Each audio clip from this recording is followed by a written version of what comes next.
നമുക്കേ കുട്ടികൾക്ക് വീട്ടിൽ തന്നെ ചെയ്യാവുന്ന പ്രത്യേകിച്ച് നമുക്ക് ചിലവൊന്നും ഇല്ലാത്ത അതുപോലെ തന്നെ പ്രത്യേകിച്ച് വലിയ എഫേർട്ട് ഒന്നും ഇല്ലാത്ത ഒരു ആക്ടിവിറ്റി കാണിച്ചു തരട്ടെ.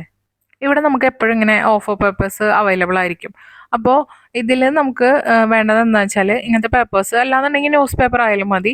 പിന്നെ ഒരു ബൗൾ കൊടുക്കുക, അതുപോലെ തന്നെ ഒരു കത്രിക കൊടുക്കുക. കത്രിക ആകുമ്പോൾ നമുക്ക് പ്ലാസ്റ്റിക്കിന്റെ കത്രിക കിട്ടും, അപ്പോൾ അത് കൊടുക്കായിരിക്കും നല്ലത്. അതല്ലാന്നുണ്ടെങ്കിൽ കുറച്ച് മൂർച്ച കുറവുള്ളതോ നമ്മളുടെ സൂപ്പർവിഷനിലോ ആയിട്ട് നമ്മളിത് ചെയ്യിപ്പിക്കുക എന്നുള്ളതാണ്. എന്നിട്ട് ജസ്റ്റ് ഒരു പേപ്പർ കീറി കൊടുത്തിട്ട് ജസ്റ്റ് ഇങ്ങനെ വെട്ടി കൊടുക്കാനായിട്ട് കൊടുക്കുക. അപ്പോൾ അത് വെട്ടുന്നത് അവരെ ആ പാത്രത്തിലേക്ക് ഇടിപ്പിക്കാനായിട്ട് അവരെ ഒന്ന് ശീലിപ്പിക്കുക എന്നുള്ളതാണ്. കുറച്ച് സമയം കഴിയുമ്പോൾ അവർ ചിലപ്പോൾ അത് പരത്തിടാനൊക്കെ സാധ്യതയുണ്ട്. എന്നാൽ പോലും അത് പാത്രത്തിലിടണം എന്നുള്ളൊരു കൺസെപ്റ്റ് അവർക്ക് പറഞ്ഞു കൊടുക്കണം.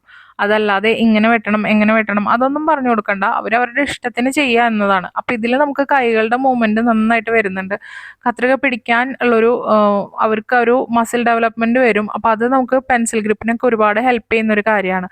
അപ്പോൾ കത്രിക വെച്ചിട്ട് നമുക്ക് ഇങ്ങനത്തെ ഒരുപാട് ആക്ടിവിറ്റീസ് ചെയ്യിപ്പിക്കാൻ പറ്റും. അപ്പോൾ സെയിം തന്നെ നമുക്ക് ഇങ്ങനെ സ്ട്രിപ്സ് വെട്ടി കൊടുത്തിട്ട് ചെറിയ ചെറിയ പീസസ് ആയിട്ട് അവരോട് പാത്രത്തിൽ വെട്ടി ഇടാനായിട്ടും പറയാം. അപ്പോൾ ഇങ്ങനത്തെ വലിയ സ്ട്രിപ്സ് നമുക്ക് വേണമെങ്കിൽ വെട്ടി കൊടുക്കാം. എന്നിട്ട് അവരോട് ചെറുതായിട്ട് കട്ട് ചെയ്യാൻ പറഞ്ഞാലും മതി. അപ്പോൾ ഇതിന് വേണ്ടിയിട്ട് നമുക്ക് ന്യൂസ് പേപ്പേഴ്സോ അതുപോലെ തന്നെ ഇങ്ങനത്തെ പേപ്പേഴ്സോ എന്ത് വേണമെങ്കിലും യൂസ് ചെയ്യാം. അതല്ല ഇനിയിപ്പോൾ നമുക്ക് പ്ലെയിൻ പേപ്പറിൽ ഇങ്ങനെ വരച്ചിട്ട് വെട്ടാൻ കൊടുക്കണമെന്നുണ്ടെങ്കിൽ അങ്ങനെയും ചെയ്യാം. അപ്പോൾ ഇതിൻ്റെ ഒരു മെയിൻ പർപ്പസ് നമ്മൾ പെൻസിൽ ഗ്രിപ്പ് തന്നെയാണ്.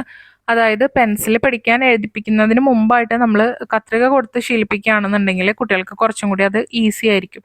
അത് അങ്ങനെ ചെയ്യുന്ന കുട്ടികളുടെ ആ ഒരു ഡിഫറൻസ് നമുക്ക് ശരിക്കും അറിയാനും പറ്റും. ഇതിനെക്കാട്ടിയൊക്കെ ഉപരിയായിട്ട് അവർക്കിത് വളരെ എൻഗേജിങ് ആയിട്ടുള്ള ഒരു ആക്ടിവിറ്റി ആണ് എന്നുള്ളതാണ് ഒരു സത്യം.